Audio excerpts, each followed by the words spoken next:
The first part of photosynthesis is the light-dependent reaction, which uses light energy to make ATP.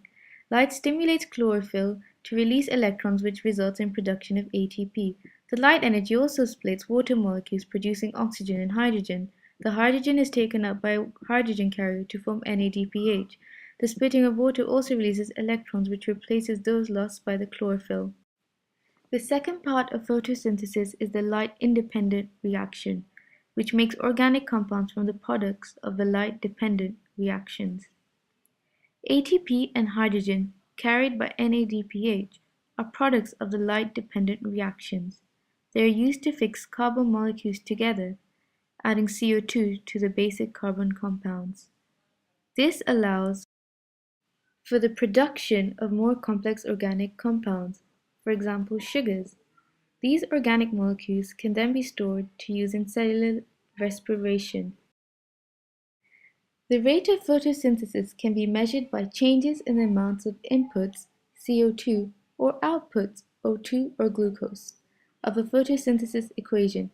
Water cannot be measured as it is involved in a number of essential processes besides photosynthesis, for example condensation and hydrolysis reactions. CO2 uptake. CO2 uptake can be measured by placing a plant in an enclosed space with water. Carbon dioxide interacts with the water molecules, producing bicarbonate and hydrogen ions, which increases the acidity of the resulting solution. The change in pH can therefore provide a measure of CO2 uptake by a plant.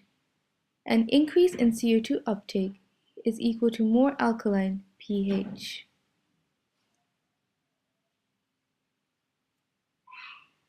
Measuring of O2 production.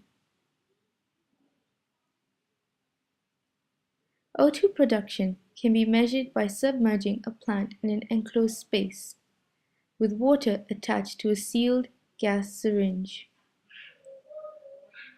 Any oxygen produced will bubble out of the solution and can be measured by a change in water level. Measuring biomass. Glucose production can be indirectly measured by a change in a plant's biomass. This requires the plant to be completely dehydrated prior to weighing to ensure the change in biomass reflects a change in organic matter and not water content. An alternative method for measuring glucose production is to determine the change in starch levels in a plant.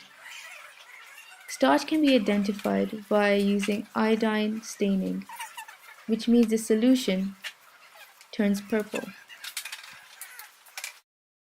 The last section of the SL part is factors affecting rate of photosynthesis. The first factor is temperature. Photosynthesis is controlled by enzymes which are sensitive to temperature. As temperature increases, the rate of photosynthesis will increase, as regions have greater kinetic energy and are more likely to react. Above a certain temperature, the rate of photosynthesis will decrease as essential enzymes begin to denature.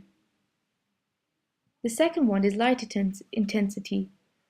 As light intensity increases, the rate of photosynthesis will increase up until a certain point, when photosynthesis is proceeding at its maximum rate. Further increase to light intensity will have no effect on photosynthesis. Different wavelengths of light will have a different effect on the rate of photosynthesis. The last one is CO2 concentration.